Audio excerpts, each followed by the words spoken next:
Bro, the biggest thing I remember is Twitch tracker. I have set it before in the same way. I just on Twitch. I know just like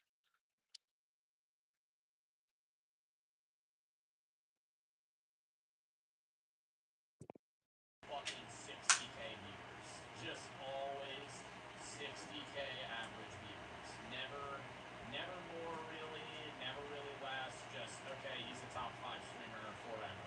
Like I mean, like Kai even has decent clips. Like Kai has like spikes and downs. Like it's always up, down, up, down, up, down, up, down. The way we get about 95% of our clients is LinkedIn. So I basically did a LinkedIn account where I was putting out, a lot of educational content as well as my work.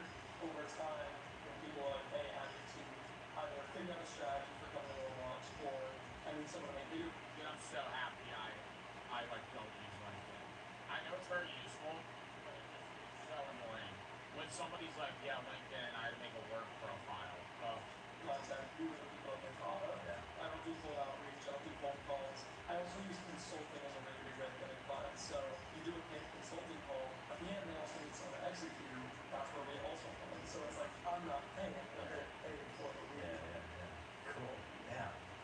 If you could pull up some of your numbers here, that'd be really cool. Yeah. So I thought he was gonna make more. I mean, okay. I'm acting like 36K a month plus bad. I just assumed that this guy would be breaking in like a mil a year. So this month we have.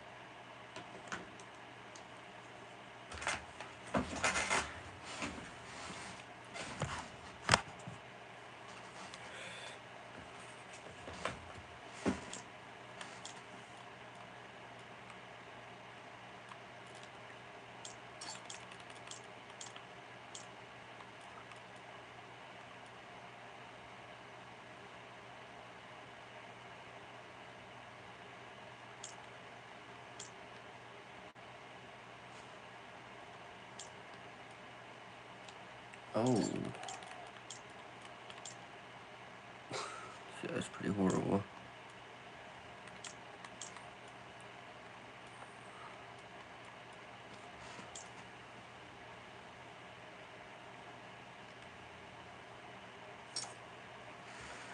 Yo, what's up? What's up, Goated?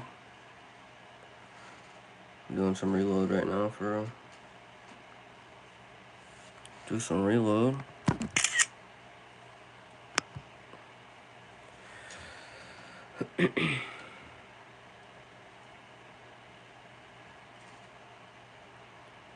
Yeah, you can play with me here in a little bit. Probably. Depends on how many people I get in the stream.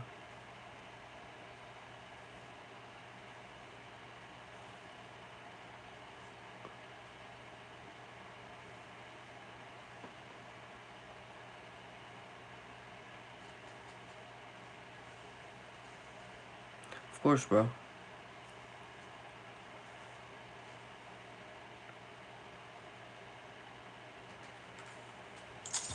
Actually, I'm gonna go to build.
Wait for 30 seconds. I'll be right back. Okay, sounds good.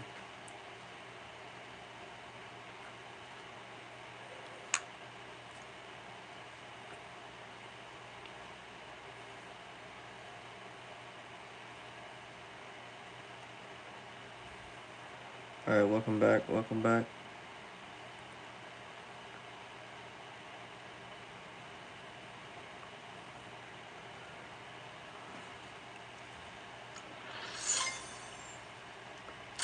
Hi, I love you. What?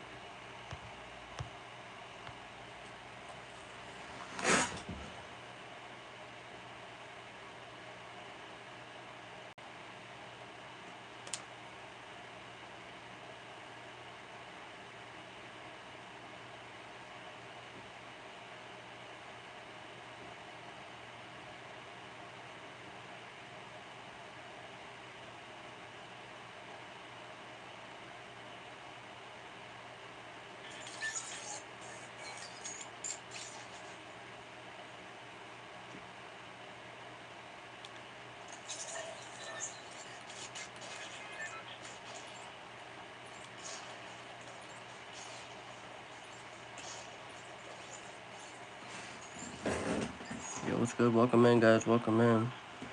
Fortnite's getting sued in Canada? What? Well, for what reason? That's my question. For what reason?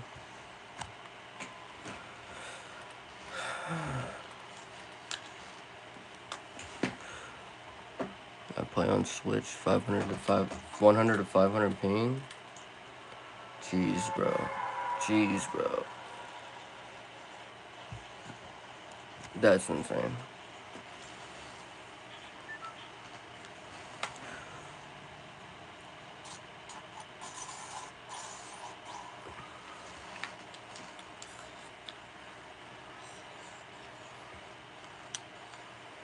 Yeah, I might not even play all this bullcrap. I might just watch YouTube.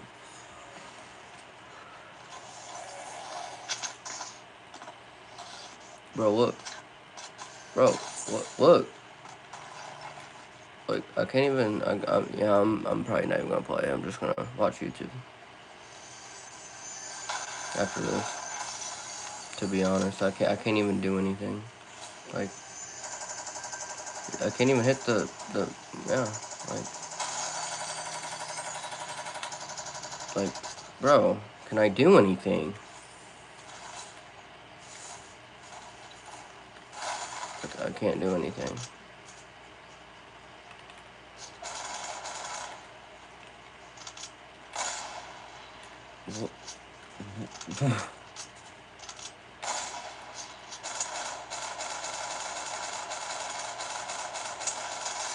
What was that?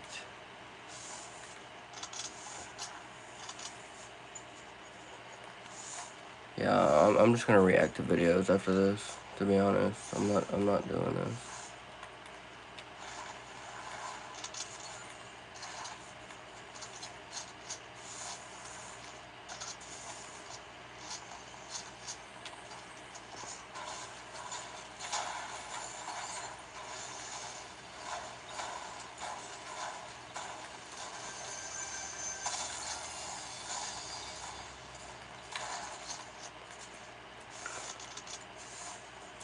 And unfortunately, the only time I can stream is when nobody can even watch.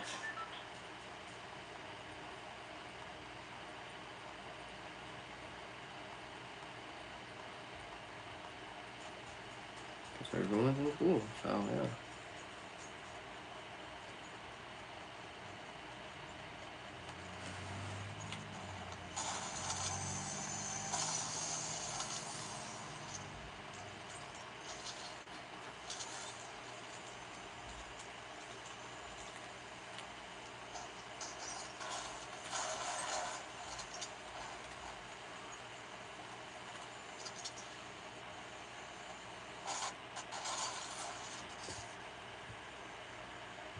2000.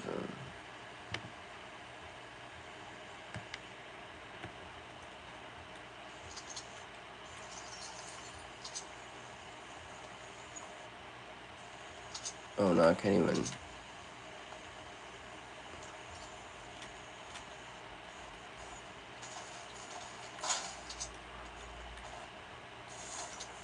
Wow.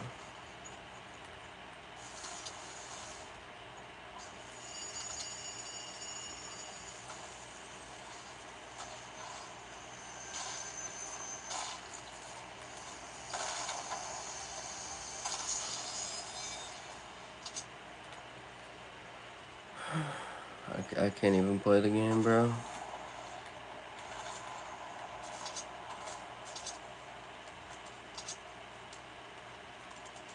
Please just kill me, bro. Like, what are you doing? Just kill me, bro.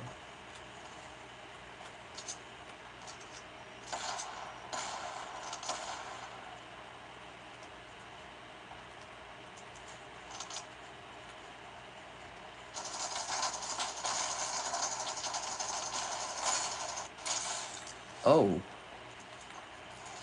Well, okay.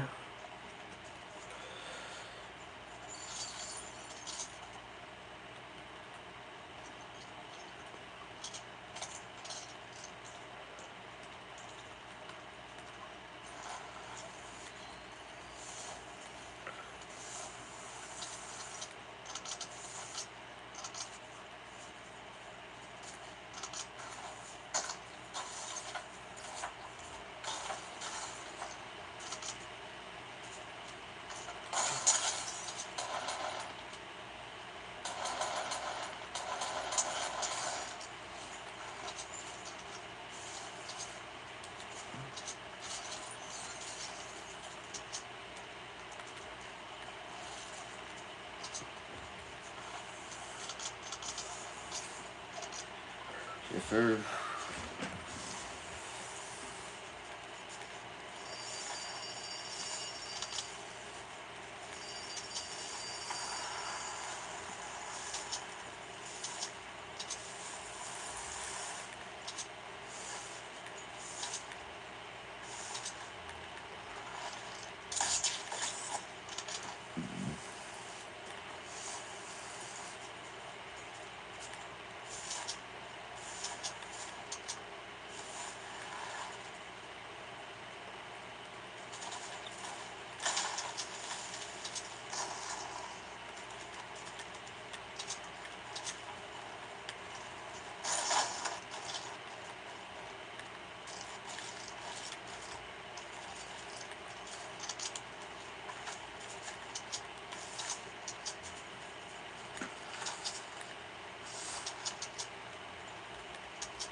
Yeah, I'm gonna be reacting to YouTube videos after this, bro.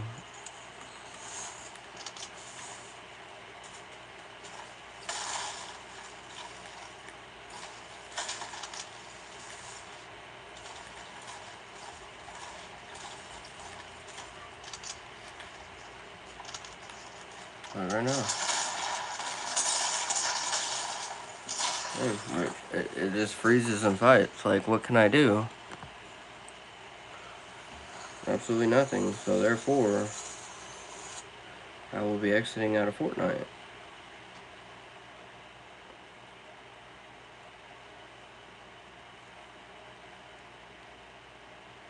and going to something more watchable.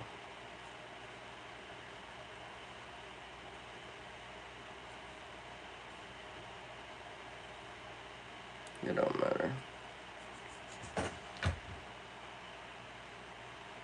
I play on Central. I can't even play, so I'm not playing no more. I can't even play a game without going crazy and freezing every fight, so yeah.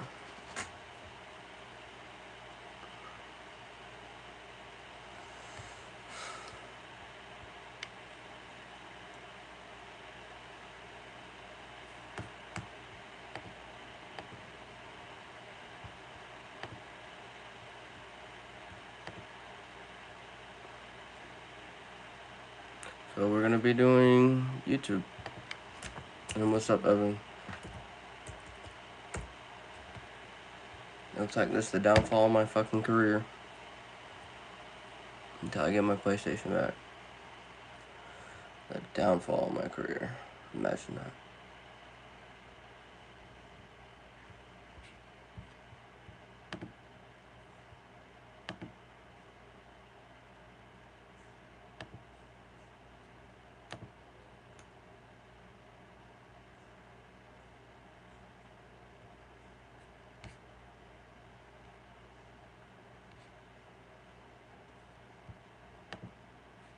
I will lead this squad to victory. We're back, Do huh? not fail me. Okay. Okay. So we're...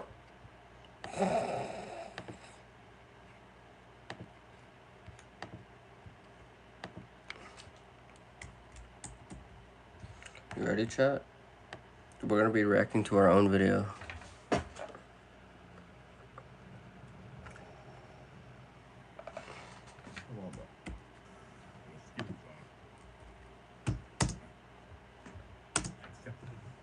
I will lead this squad to victory. We're back, Do not huh? fail me. Okay. Okay. So Then we're let us back. proceed. We're back, huh?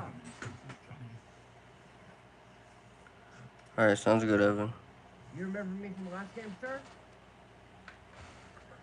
I recall every failure, Trooper. Remind me. What do you mean, failure? Failure is deviation from the Emperor's will, apprentice. A weakness to be purged. Purge, huh? Well, watch me purge on this whole lobby! Such wanton destruction is inefficient, Johnny. Is this purging truly a demonstration? Yeah, I'm gonna have to watch this a different time. Alright, let's find some video to watch.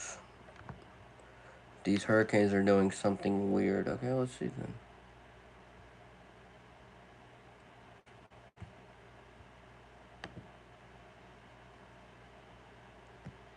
Those who answer the call of the vagabond know that the best stories I'll see you, aren't Goated. about where you went. They're about how you got there. Okay.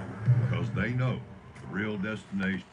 It's Monday, September 29th, 2025. It's the 272nd day of the year, and I've got an update for you on our double trouble situation down here in the Atlantic Ocean. We've got two tropical systems right now. We're still tracking Umberto down here. Wind speed of 144 miles per hour. Category 4, central pressure down to 938 millibars. Doesn't look quite as impressive as it did the other day with that perfectly symmetrical eye. It's definitely weakening. We knew that this was going to happen. In fact, we believe that it's going to be down to a Category 3 hurricane by September 30th at 2 a.m. So tonight, it'll be a still a major hurricane, but definitely a weaker one as it goes well to the west of Bermuda. Now, we also have a tropical storm Imelda over here, over the Bahamas right now with 52-mile-per-hour winds and a very tight cluster of thunderstorms that are forming over that central area of low pressure. But man, you're under tropical storm watches and warnings all up and down the east coast of Florida, but most of you probably don't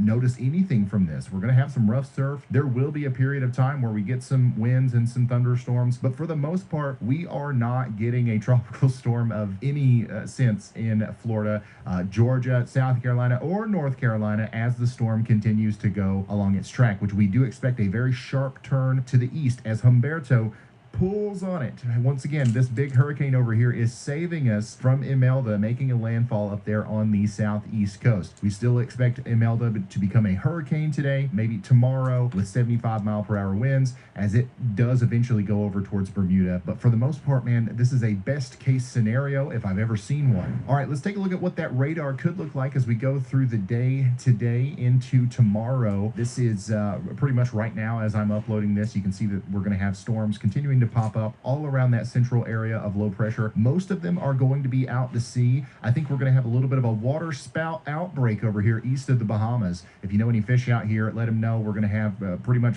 large tornadoes all day in this sector of the tropical system. But thankfully, that's not going to impact anybody on land. We are going to have some thunderstorms from Jacksonville down to Miami, but I think the peak time for rain in Florida, honestly, is going to be between right now and mid-afternoon. Everything else is going to be pretty tightly constrained around that central area of low pressure. We are going to see some outer bands of this storm impact places like Wilmington, North Carolina. There is a very, very, very small risk of some isolated tornadoes during the apex of this event this afternoon. There's going to be very little impacts along the coast of the U.S. at all as the storm continues to churn and move off to the north and east here. You can see that there's going to be a lot of time where it's not raining at all in Charleston, South Carolina, as the storm moves off to the north and east. So we expect that turn to happen. Like, it's going to continue to look like it's going towards South Carolina until about 10 p.m. tonight, and then boom, Humberto grabs it and rockets it off to the east. By Wednesday, 2 a.m., we're not feeling any impacts from this anywhere. Now, one thing that we are going to feel as a combined result of both of these storms being in the Atlantic Ocean and being so strong and being not necessarily close to the United States, but in close enough proximity to cause some problems, is we are going to have a big-time rip current risk, and this is going to go on for several days along the east coast of the United States. We've got a high rip current risk today, tomorrow, and the next day in Florida. This includes Miami, the entire east coast of Florida, okay? We are also talking about Savannah, Georgia, the entire southeast coast of Georgia, the entire coast of South Carolina. We're talking about Myrtle Beach. We're talking about Charleston, and then even all the way up here into the Outer Banks of North Carolina, we've got a high rip current risk. This is not the time to be out there in the water. We're going to hear about all kinds of rescues having to happen. We're going to unfortunately hear about fatalities even if people go out into the water despite the fact that we have these warnings in place. It's going to be sunny outside. It's not going to look like there's a hurricane out there, but there is, and it's going to cause some big time problems in the water. So make sure you stay out of the waters, especially down there from North Carolina towards Florida. That we even have a moderate to somewhat elevated rip current risk all the way up there towards New York City. So this is something to keep in mind as our big storms continue to churn and push all of that energy towards the coast. Hudson, your local John Deere dealer, delivers reliable equipment, quality service, and advice you can count on. As far as rainfall goes, things are looking a lot calmer than they were a couple of days ago. Remember, just a few days ago, we thought that we might have another major flooding event in the Carolinas as a result of this storm, but it's such a complex forecast and things changed so much that now we're looking at maybe an inch of rain max across all of North Carolina. This is crazy. There's a couple of places down here near Wilmington that might break 2 inches. Who knows? The heaviest rain's going to fall likely between Daytona Beach and Palm Bay in Florida, and it's not going to be anything bad at all. Thankfully, once again, Humberto is our saving grace here. It's pulling that storm away earlier than we thought it would, and that's helping us out a lot. Our original thought is that Imelda was going to get closer to the coast before Humberto started to pull it away, and that was actually going to stall it here. That stall's happening way down here now, so it's not something that we really have to worry about. All right, let's look even farther into the future now, since Imelda is going to be yeeting out of here, and it's not going to be in our minds anymore really after tomorrow. What else is going on out there? Well, we've got a huge ridge overtaking the central and eastern portions of the United States, and this is going to lock in some really nice weather and some warm temperatures for an extended period of time. It's going to be another quiet period for us here for the vast majority of the lower 48. But notice on the west coast there, we do start to see some disturbances in the upper levels, especially as we go into Wednesday and Thursday. We're going to have somewhat of an atmospheric river situation take over here in Washington, Oregon, and northern portions of California. This is going to bring some heavy rain, maybe even some snow to the higher elevations. And as this traverses over into the Rockies and then eventually over towards the plains, we are going to see a trough develop. Wow, do you guys remember these? Big waves in the jet stream here. This is going to interact with our big ridge that's going to continue to form in the eastern United States. And this might be our next real chance at some weather happening as a result of this transition of cooler weather behind the trough, warmer weather out in front of it. Where those two air masses meet, we might see some interesting stuff going on over here between Colorado up into North and South Dakota. But this is way out there on October 4th. So things could definitely change between now and then. But if we do see a trough barreling through like this, this will lead to some rain and some storms up there in the upper Midwest potentially. And the main thing that I'm noticing is that as I go farther into the future, we continue to see this pattern. Okay, we're going to see pretty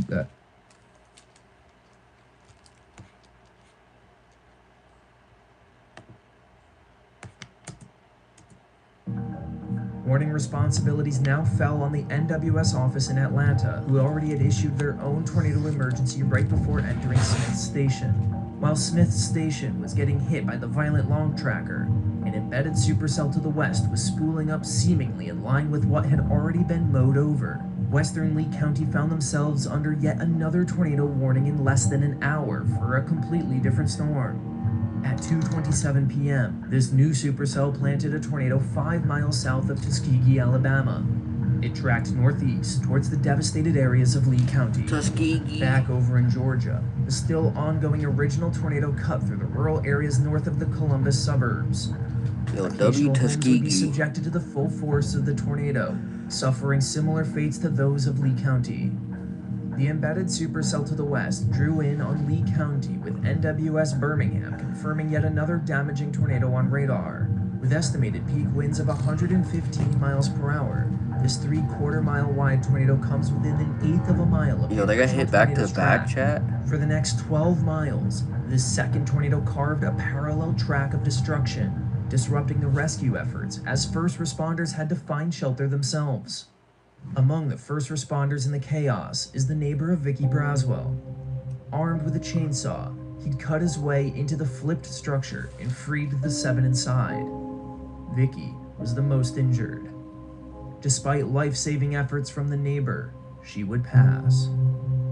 Vicky Braswell was described as an avid reader and a sweet soul. No way, chat. The original tornado was still ongoing over in Georgia.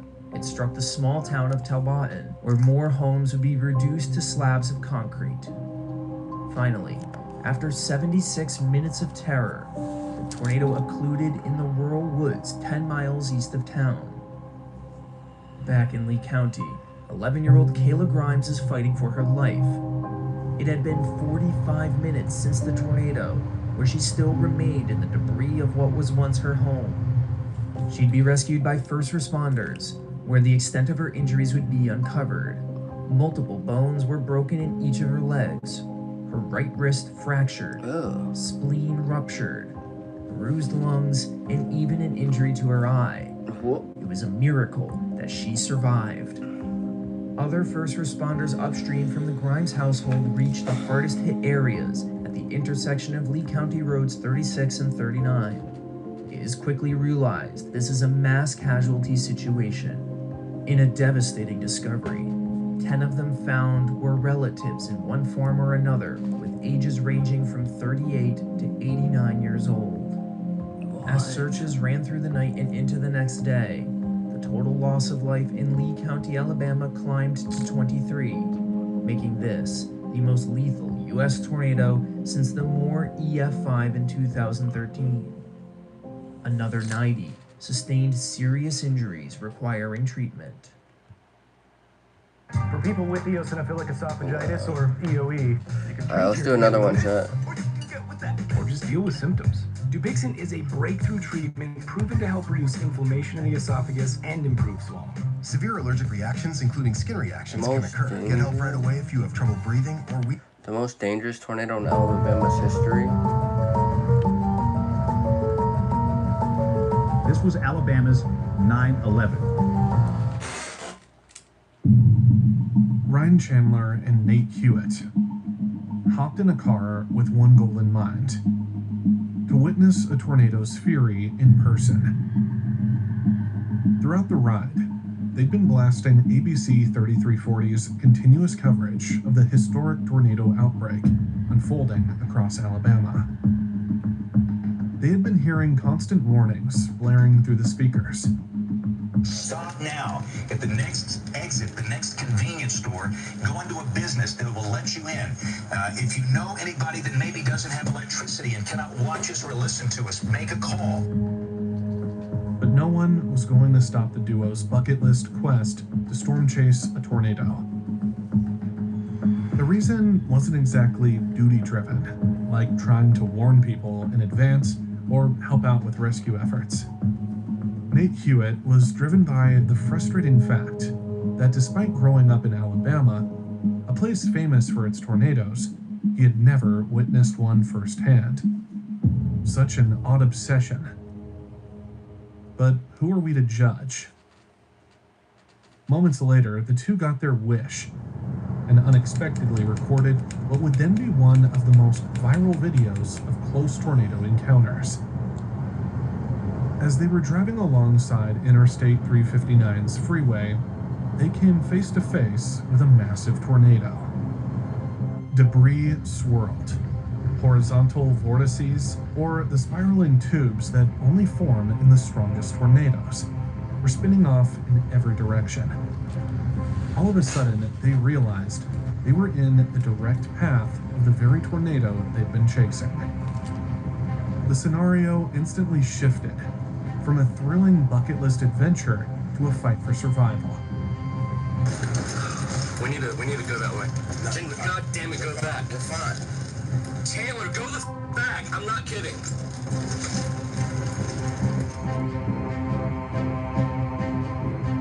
With no time to turn the car around, they slammed the pedal in reverse, speeding backward down the freeway as the monstrous tornado scarred its path.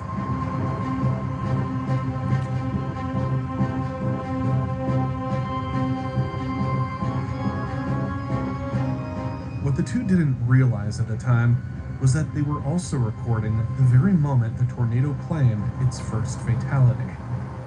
On that same stretch of Interstate 359, 73-year-old Minnie Acklin, who was trapped in her car, was toppled and catapulted by the violent tornado.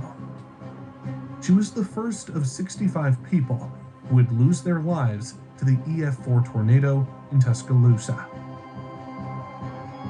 An event so devastating that veteran meteorologist James Spann would later say that this is what it looked like. This was Alabama's 9/11. The Tuscaloosa-Birmingham tornado was not a no one expected this to happen kind of disaster. As early as 3:45 a.m. on April 27, 2011, all the signs were already pointing to what was coming. Pickens and Lamar counties were already under tornado warnings. Multiple circulations were popping up on radar. In places like Cahaba Heights, Cordova, and Coleman were already seeing widespread damage from smaller tornadoes. ABC 3340 was on the air for over 5 hours straight, covering that brutal first round of storms before the sun was even up. 5 people were killed in that early wave, and about 250,000 people were left without power. The worst fears meteorologists had been warning about the day before were already starting to come true. The Storm Prediction Center has placed Alabama at a high risk of severe weather today. And it was all happening before most people were even awake.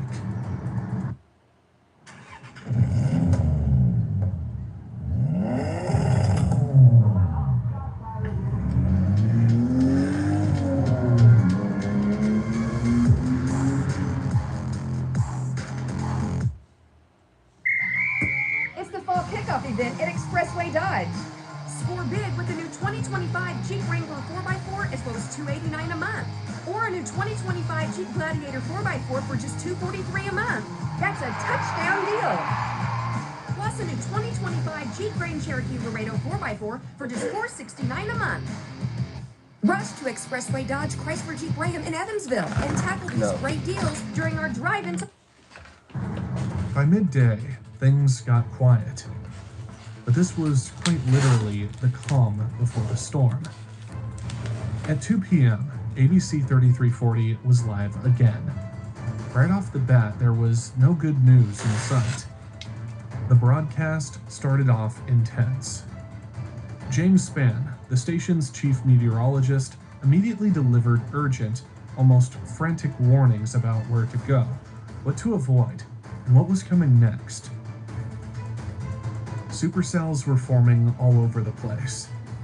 Tornadoes were starting to spawn from every direction. He did everything he could to convey just how serious the situation was becoming. So again, the next call to action, if you are north or east of downtown Coleman, you need to be in a safe place. Clearly, everybody in downtown Coleman has to be in a safe place right now. Understandably so. Because it didn't take long for the coverage to shift from constant tornado warnings to actual videos of violent, debris-filled tornadoes. Dozens of different tornado clips started pouring in, straight from storm chasers and skywatchers out in the field. Later on, the National Weather Service could confirm the official count. 62 tornadoes spawned across Alabama that day. Most were EF3s, and 3 reached EF5 strength. The Tuscaloosa tornado, which would later cross Interstate 359, destroyed entire neighborhoods, caused $2.4 billion in damages, and killed 65 people, was one of 8 EF4s that also tore through the state. At around 4:30 p.m., ABC 3340 received another tornado sighting report. Spotters reporting a large wedge tornado on the ground in northeastern Kemper County. And again, that's this one right here that is coming up into far northern Sumter. And again, that one's going to want to move in this direction. So I'm just telling you, if this stays on that same track, that's going to wind up in Tuscaloosa. After being narrowly spared earlier by nearby EF4 and EF3 tornadoes, Tuscaloosa was now about to take a direct hit from a newly formed twister. This particular tornado first touched down in Greene County. And based on how most tornadoes that day were tracking, moving from southwest to northeast, there was no question that I'm watching a bunch of tornado videos right now, Tuscaloosa, which are actually pretty entertaining to watch. At first, the funnel only took down trees and damaged an old warehouse. Destruction more fitting of a weaker EF2 tornado. But when it was minutes away from Tuscaloosa itself, that's when things got life-threateningly Tornadoes. serious. There's a tornado. Right there. God, everybody go. Holy crap.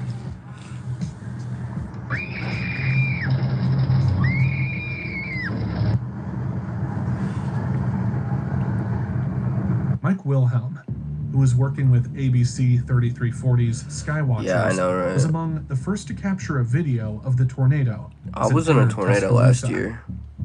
In last July. The Skywatcher he was with stated, my house got hit by an EF1. A lot of people are going to die today, and they just don't know it yet. 5:11 p.m. Not the talkies. April 27th, 2011. At this point, the 1.5-mile wide tornado had just crossed Interstate 359, the same freeway Ryan Chandler and Nate Hewitt were on when they filmed their viral encounter. After taking a life and flipping cars on and below the overpass, the tornado continued barreling into its first densely populated area. Parked alongside Interstate 20, Mike Wilhelm once again captured up close footage of the tornado hurling massive debris into the air. By this point, winds were estimated to be reaching up to 190 miles per hour. the peak intensity of the tornado's entire life cycle. The twister tore through major power lines, cutting off electricity to large parts of the city. This was just the beginning of the tornado's devastating rampage through Tuscaloosa. Rosedale Court, a poverty-stricken Tuscaloosa apartment community, was the tornado's next direct target. Within minutes, entire houses No, were it flattened. didn't. Massive trees were snapped like twigs. My house was actually fine, besides the roof. Like, a little bit of my roof was kind of messed up, but other than that, it was just, like, I mean, nobody's house in my area was, like, leveled and destroyed. It was just a minor tornado, like 90 miles an hour, which is not enough to destroy a house. It was just did damage to fences and stuff. And trees, it, like, literally derooted hella big trees and stuff. But yeah, I mean, it was still traumatic.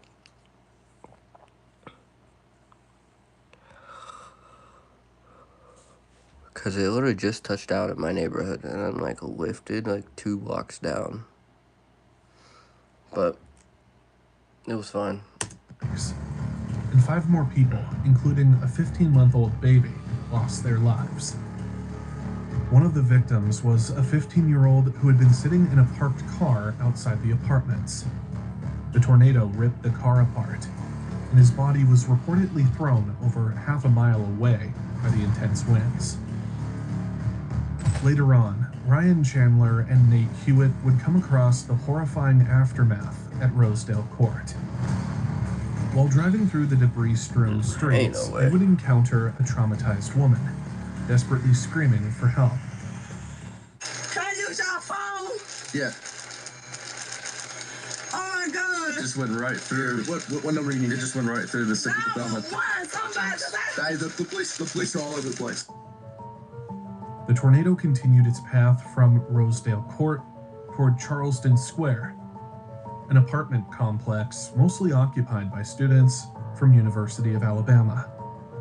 3 of those students tragically lost their lives. Ashley T. Harrison and Melanie N. Nixon, both 21 years old, and Marcus J. Smith, who was 22. All of them were killed when the tornado tore directly through the complex. Some, Let me like try to Chelsea buzz. Thrash, who was paralyzed from the waist down, suffered injuries that would take years of painful recovery. I was thrown 150 yards just like vertically from the apartment, so I saw the apartment and it was just gone. I couldn't feel my legs. Yeah, what? Startled. You was throwing a whole football field and a half away? Oh, hell no. No, F that. I'm good off that. I'm good off that one. Thousands of people in Tuscaloosa literally felt the tornado passing over their heads, ripping the roofs off their homes and flattening entire neighborhoods. However, it's rare for someone to still have a camera rolling while hiding for their life. Yet, someone in Tuscaloosa did.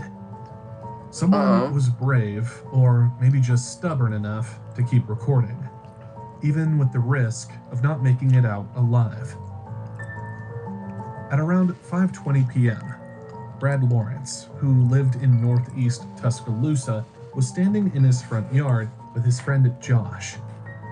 With a camera in hand, everything they saw and heard was captured on camera. Initially, they were almost unbothered by the weather. Maybe it's just another loud storm.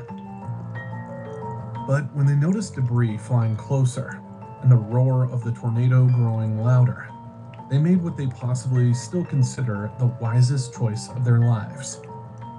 Brad and Josh sprinted to the basement and hid under...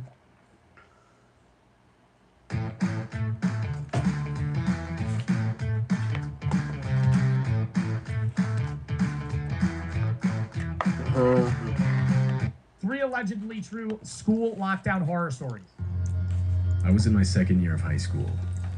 Every year, our school was required to perform at least 2 lockdown drills, but our principal at the time would always have us do more like 3 or 4, so I was pretty used to it. All the teachers would always warn us ahead of time to save any panic. That morning, as I walked into my first period class, I ain't ever have teachers warn me about a fucking lockdown in high school. That shit just happened. I loved lockdown drills. Even though I thought the drills were dumb, because a lot of the time I thought it was stupid for like school shooter drills, because it kind of like instilled not moving. I know different states do different school drills in different schools, but mine, I always thought my drills were dumb. Even though I thought the drills were dumb, it wasted class time, and I fucking loved that. like every other drill, he explained how the school was going into lockdown, but that it was just a practice drill. He explained that should there ever be a real lockdown, the buzzer would sound for longer, and there would be no intercom announcement. Our teacher instructed all of us to shut the curtains and go into the corner of the classroom that was not visible from the outside door. Now, this is a prime classroom to just jump out the fucking window, right? This is a prime classroom because that's the door you hear. You hear the school shooter drill thing? Yep. Open that bitch, jump out. For the next few minutes, we sat in silence. Eventually, we heard footsteps outside. It was the principal trying every classroom door to make sure they were locked and that the classes were responding to the lockdown correctly. Before I knew it, the drill was over. The day progressed, and I was now sitting in my physics class, which was right after lunch. At some point, I ducked out of the class to use the bathroom. Now, our school... I always worried about that. I always worried about that. What if I'm in the bathroom during a school shooter drill? What if I'm in the bathroom during a real school shooter scenario? I'd climb into the fucking ceiling. I've thought about that. I was sitting in one of the... No, that's actually smart. I would do that. Oh my god, you're taking a shit too? Fuck. You're taking a shit, the school shooter drill fucking sounds off? Am I wiping my ass? No. Am I wiping my ass? No. No. I'm gonna keep it real? No. No, I'll do a double wipe, right? I would do a double wipe. If the school shooter drill sounds off, I'm not gonna be running out with just shit all over my ass. But I'll be doing the quick, you know how you always do like the triple check wipe, where like you're just making sure that there's not shit anywhere and blah blah blah. I'm gonna do like the first 3 wipes fast as hell. I might even miss the toilet, just throw that fucking dirty ass wipe on the ground, and then I'm out that bitch. I was the only one in there, which was usually the case. All of a sudden, I heard the lockdown buzzer start going off from outside in the hall. Oh my god, the same day the drill already happened? It sounded for about a full minute before it abruptly stopped. I waited for the principal's voice to come over the speakers, but it never did. Oh my god, if I heard a gunshot, like I mentioned earlier, if I heard somebody walk into the bathroom, I would fucking hike my legs up, and I would sit there and I'd be shaking. Fuck. It was supposed to signify a real lockdown. At first, I didn't really think it was a real lockdown, though. Throw the it happened poo too at close them? to the practice lockdown earlier that morning. I thought it was just a second part to the drill. But as I sat there for a few more minutes, I started to realize that if that were the case, that probably would have been explained over the intercom. I started to panic, now thinking this was real. I wasn't safe in the bathroom. The door had no lock, so I ran outside to try and find a Door closet. had no lock. Buddy, you picking that room? Buddy, that's your first problem. Ain't safe it. Number one, even if it was locked, you're not going to be safe. You could just fucking shoot through it or under it, because you could see under the stalls or over them. Number two, you're taking a shit with a stall with no lock? There wasn't much for options in that basement. It was also hard to see now that they turned the hall lights off. But I did eventually find a classroom door. I tried the handle. It was locked. I looked in through the glass part of the door. That's what happened in the Parkland shooting. The fire alarm had a drill at the beginning of the day, and then the shooter pulled up at 4th period. Oh, it's probably confused them. In one of the corners, I could barely make out a kid hiding. There was a class inside. I banged on the door, explaining that I was a student and trying to hide. I got no response. And that's where I run outside. And that's when I bolt outside as fast as I can. Wherever outside is, that's your only bet. If you're just standing in the hallway, they're not going to let you in. Because you could be the school shooter. I realized protocol was to never let anyone inside no matter what. Damn. Yeah, so you're basically fucked. Parmesan cheese. The biggest thing for me is reliability. Somebody that stands behind their word. You know, when they tell you they're going to do something, they're going to do it. It's 4 p.m. Why is it dark? I was on my own. I thought about going back to the bathroom, but found an empty computer lab first and settled on that.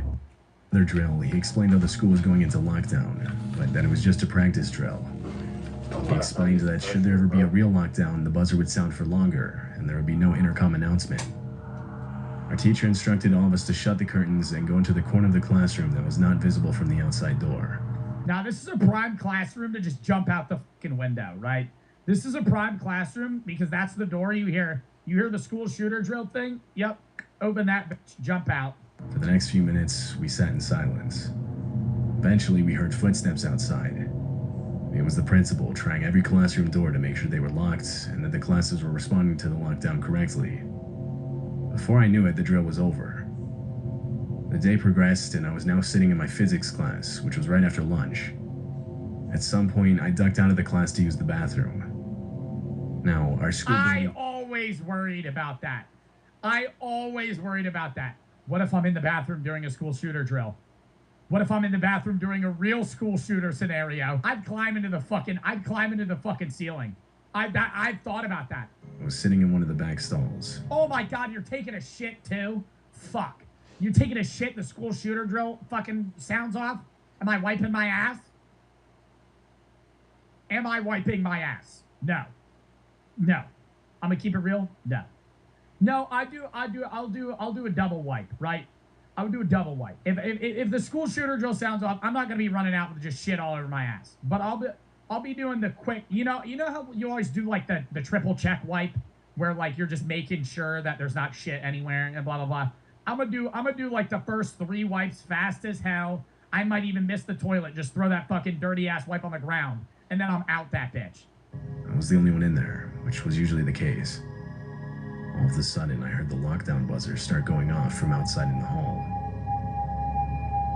Oh my God, the same day the drill already happened? It sounded for about a full minute before it abruptly stopped. I waited for the principal's voice to come over the speakers, but it never did. Oh my God, if I heard a gunshot, like I mentioned earlier, if I heard somebody walking into the bathroom, I would fucking hike my legs up, and I would sit there and I'd be shaking. Fuck. It's supposed to signify a real lockdown. At first, I didn't really think it was a real lockdown, though. It happened too close to the practice lockdown earlier that morning. I thought it was just a second part to the drill. But as I sat there for a few more minutes, I started to realize that if that were the case, that probably would have been explained over the intercom. I started to panic, now thinking this was real.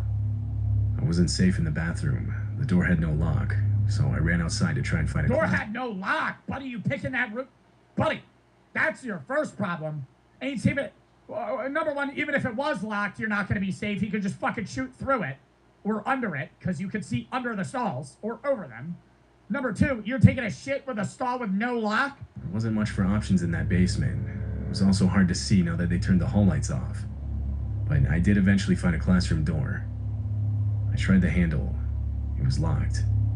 I looked in through the glass part of the door. That's what happened in the Parkland shooting. The fire alarm had a drill at the beginning of the day, and then the shooter pulled up at 4th period. Oh, it's probably confused them. In one of the corners, I could barely make out a kid hiding. There was a class inside. I banged on the door, explaining that I was a student and trying to hide. I got no response. And that's where I run outside. And that's when I bolt outside as fast as I can. Wherever outside is, that's your only bet. If you're just standing in the hallway, they're not going to let you in. Because you could be the school shooter. I realized protocol was to never let anyone inside no matter what. I was on my own. I thought about going back to the bathroom, but found an empty computer lab first and settled on that. I got under one of the back desks, and for the second time that day, sat inside. I feel like up and out the... I thought about going back to the bathroom, but found an empty computer lab first and settled on that. I got under one of the back desks, and for the second time that day, sat in silence. Only this time for a real lockdown. Damn, where would y'all go? I feel like outside, but damn, dude, because then, like, what they're gonna see you run in the... Like, I always say jumping out the window, because then you're just outside. But if you run into the hall... If you're in the hallway, you're in the bathroom, you gotta go hallway, that's where they're gonna be. Trash can. Trash can. Yes. Oh my God. That is a fucking high IQ. 10 minutes went by. Nothing. Not even an update over the Your intercom. car? Dude, your car. Buddy, if I get in my car, I'm just driving away. Your car? You're hiding in your car, just drive away. What do you mean? Hard dropping sound of running footsteps from outside coming down the basement stairs. I could hear the person's heavy breathing. It kept getting closer. It now sounded like it was just outside the room. I started adjusting my body position to try and duck down more to get further out of view, when a light turned on. Oh, fuck. It was the light to the computer on the desk above me waking up. I must have accidentally pulled the mouse cord. It wasn't that bright, but it was enough for me to make out a silhouette in the doorway to the room. I genuinely feared for my life in that moment. The person was just standing there.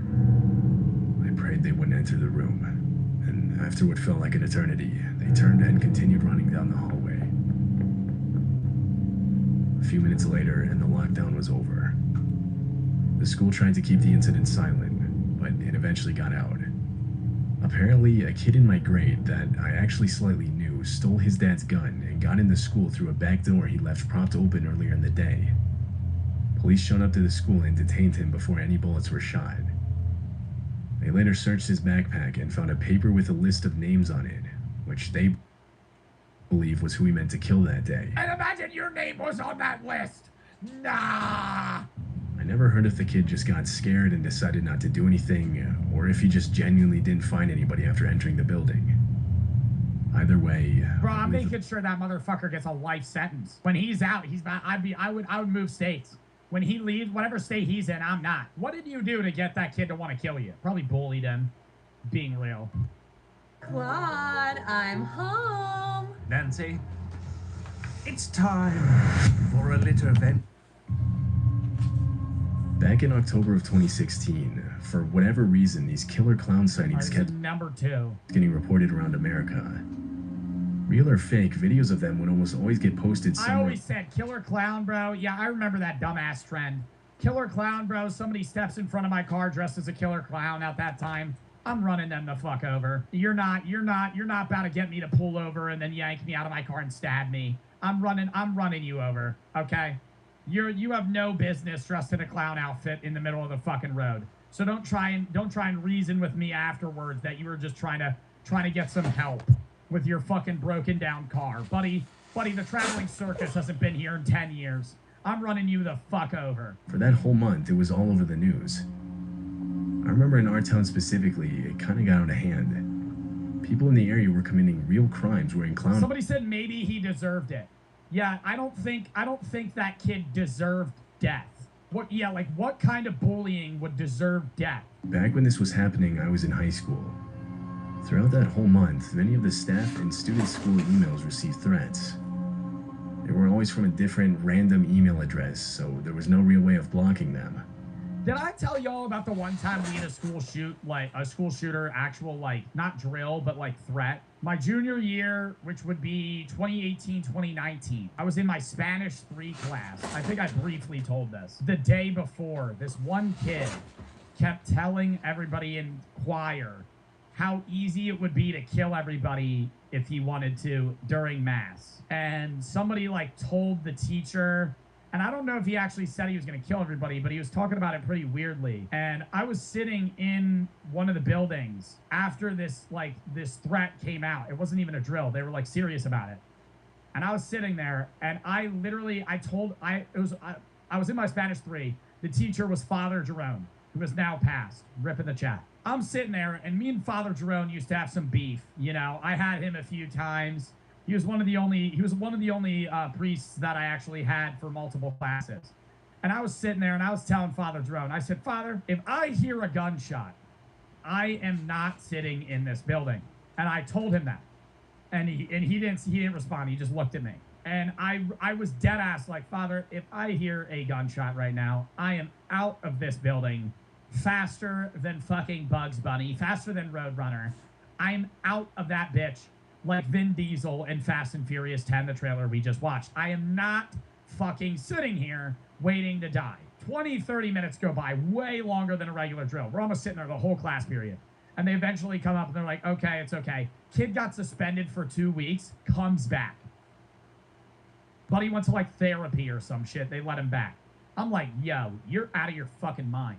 It got so bad that the school had to send out a mass email to all students and parents saying they were aware of the threats and were taking them seriously. The teachers were instructed to teach with their classroom doors locked. Needless to say, a lot of us were on edge. I have no shame in saying it was really I ain't even remember what the fuck's going on right now. I saw some of the things the emails were saying. A lot of it was really graphic and truly disturbing. Of course, at the time, none of us knew if anyone was really planning to act on these threats, or if it was just someone somewhere behind a computer screen playing a sick joke. But honestly, it felt like only a matter of time before something would go down. I was in my trigonometry class when the school's lockdown alarm went off. Our principal's voice then came over the loudspeaker. His voice was shaky. Now, our principal was a pretty intimidating dude, so hearing fear in his voice... Nah, that scared the fuck out of me. That scared the fuck out of me. That kid sitting in the corner, oh my god. ...furthered my own fear. I knew this lockdown had to be related to the threats. In that classroom, there wasn't really a good corner for all of us to hide in. You could see a good portion of the... There actually is somebody sitting in the corner. So our teacher ordered us to barricade the door with all the desks and chairs in the room. We then sat as far away from the door as we could. Although even this provided a clear view of the glass window on the door. I watched as all the lights abruptly turned off in the hallway, shortly followed by the lights in the classroom. The familiar hum of the heating system faded. The school had cut the power. It was eerie. The whole building was quiet, and there wasn't the usual whispering or joking around from other students like there was during practice drills for this kind of thing. Yeah. Even our teacher had a look of fear on his face, putting me more on edge. We sat there for multiple minutes. Yo, if I was in high school, though, and a school shooter broke into my classroom and didn't kill me, I would torture him. I would beat the fuck out of him. I wouldn't actually torture him. I would beat the shit out of him. If, like, I've always said that. Like, bro, a fucking school shooter breaks into your room, breaks into your classroom, and then they don't kill you. Oh, no, they're dead. Oh, I'm breaking their kneecaps. Oh, it's fucking over. QuickMD connects patients with a doctor online for opioid use disorder. Start medication-assisted treatment backed by science. No judgment, no stigma, and no insurance is required. Take control and talk to a doctor today at quick.md.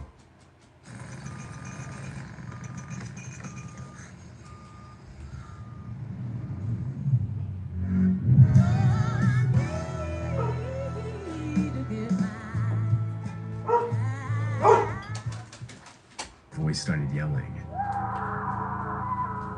Yeah, I'm out. I'm literally jumping out the window. Quietly began crying. The noises continued off and on for the next few minutes. As time passed, the noises kept getting louder, as whoever was making them seemingly kept getting closer. Then it's your time to fucking skedaddle. That's your time to fucking leave. At this You point, hear it's far away? Good shit. I'm out. my classmates and I were staring at each other, all of us gauging each other's reactions. Then the sound of the classroom's door handle rattling. I looked up. Through the glass on the door, I saw a clown mask looking in.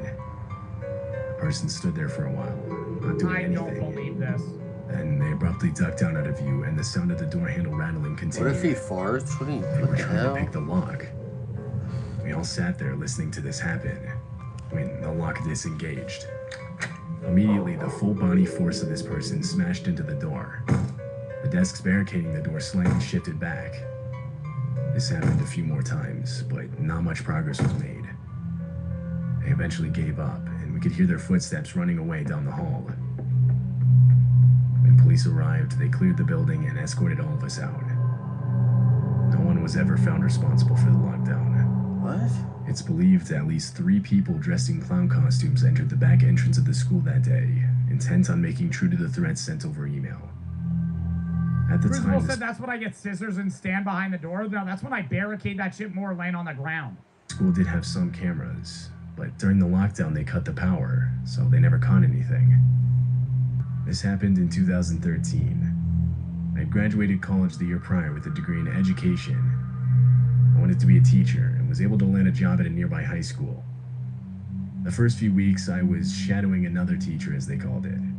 It was meant to help me prepare to teach my own class, but it really just felt like a glorified TA position. I would sit in the class with the other students and help the teacher when needed.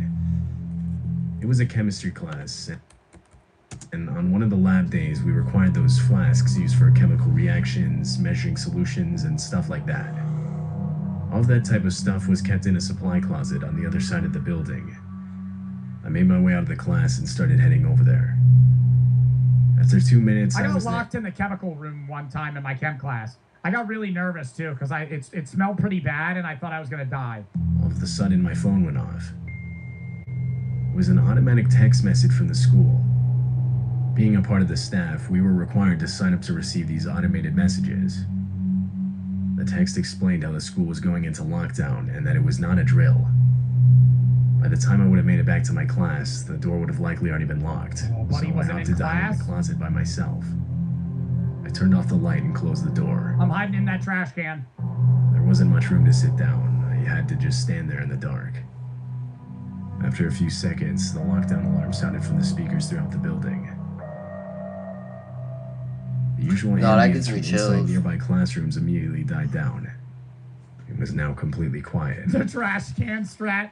You fucking, yo, what's up, Mason? Put it over your head like a traffic cone and just like shimmy down the hallway. Breaking the silence was the sound of my phone going off again. It was an update. It read, "Please remain in lockdown. A suspected armed intruder has entered the building. Armed? Notified." I could feel my heart picking up speed. I didn't feel safe where I was. Suddenly, I heard running footsteps in the hall. They ran right up to the closet door and stopped. Damn, chat. All right, I'm gonna lay out a scenario for you. A school shooter enters the building. You're in the hallway. You get into a closet and you shut the door. Somebody starts banging on the door. Let me in. Let me in, please. Bro, I don't have anywhere else to go. Are you letting them in? Well, if they sound like a kid, then yeah. I wouldn't know because my worry, like, I would say no just because they could be the school shooter, right? My worry, though, would be, what if they're not? And then you hear them get killed in front of the door. Because that would be pretty shitty. Joey? Oh, yeah. A meeting for coffee. That's bad. And then you would kind of live with the regret of that for the rest of your life. The doorknob turned and the door opened. It all happened before I even had time to react. Standing outside was an older man in maybe his 50s. He was wearing a regular t-shirt with jeans. I'd never seen the man before. He asked if he could hide in here with me, and feeling bad for the guy, I said yes. There wasn't much room at all, but we both still fit. 50 years old, old, explained how he'd been teaching a class down the hall when he heard the lockdown alarm. In my mind, this raised a red flag. Why then was he here instead of with his class? Yeah, that's mad weird. Yeah. I asked him this. He didn't immediately respond.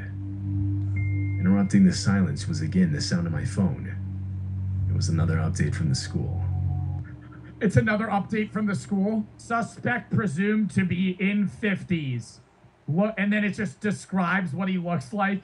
And it's the guy you're right next to. I'd fucking freak out. I wouldn't know what to do. I would freeze. The text said to not open our classroom doors for any reason, and that the suspect was believed to be an older man with a beard. I frantically reread the words on my screen. I didn't get the best look at this guy, but from what I did see, he fit that description. I could now distinctly hear my heart beating out of my chest.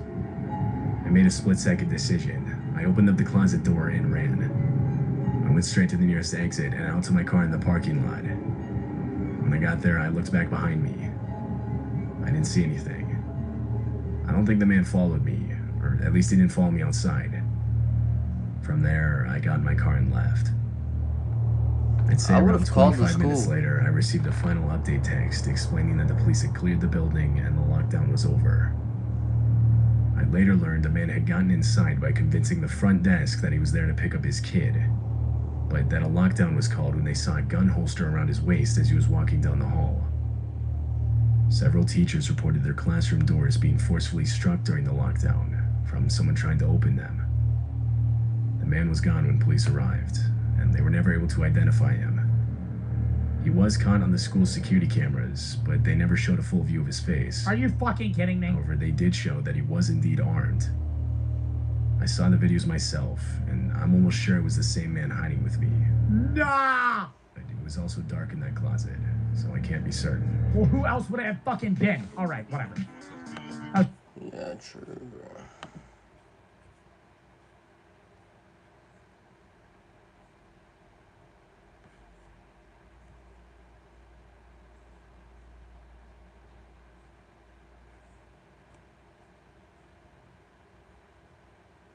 What?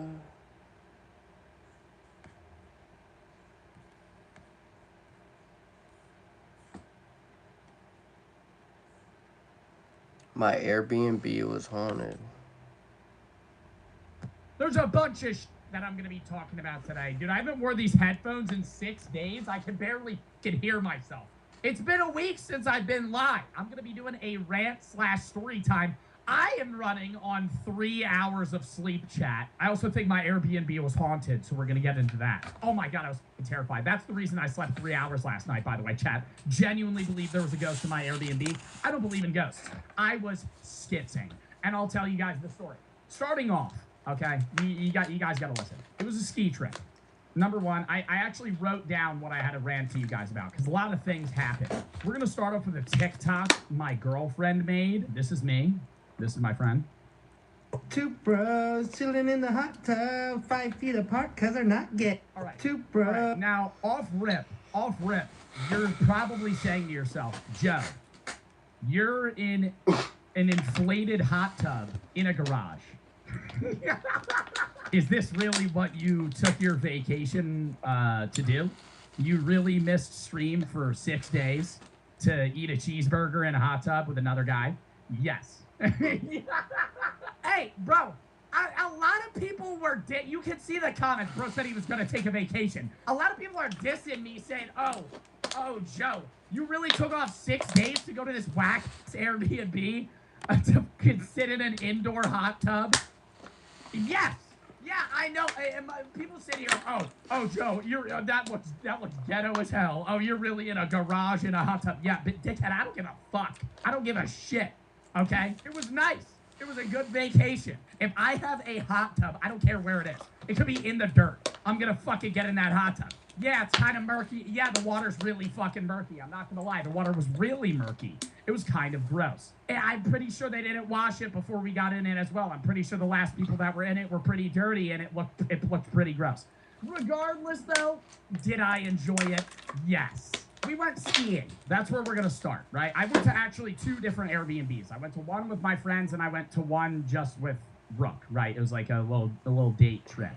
Aw, we went on a cute Airbnb together. Aw, that was the second one. That was the one with the fucking ghost. We'll get to that one in a minute. Anyways, went skiing. We pull up. Second I pull up. Is that Joe Bart? Second I pull up. And I look dumb as shit. I look dumb as fuck. Dude, it was so embarrassing. My snow pants don't fit me, right? Like, they're a size too small. I don't know why, because last year they fucking fit. I don't know if I got fatter or some shit, or my ass got bigger. Regardless, the snow pants were tight as fuck. I couldn't even do a squat, right? I'm just waddling. At this point, I got these big-ass jacket. My hair's all fucked. I mean, my hair's shitty anyway. My hair's fucked up. I'm getting a helmet on. Bro, is that Joe Bart? The dude that put my shoes on knew me. He was chill as fuck, right? But he's putting my shoes on. And I'm sitting there, and I'm like, bro. Like, he's talking to me about social media, gripping up my feet. He made a comment about my toes, by the way. He literally said, oh, my God, I'm touching Joe Bartolozzi's toes. Yo. I said, dog. I said we're gonna give that one up, right? We're gonna. Oh shit! Hold on, whoa. Right, like, the green might be here, blue here, black here. It depends. There's also turns, and that's how they determine all that shit, right? We're going down that. He passes me, facing me. The kid. He's like 14, 15. I don't know if he lives in the area and he's just a good ass skier. Bro passes me, facing me.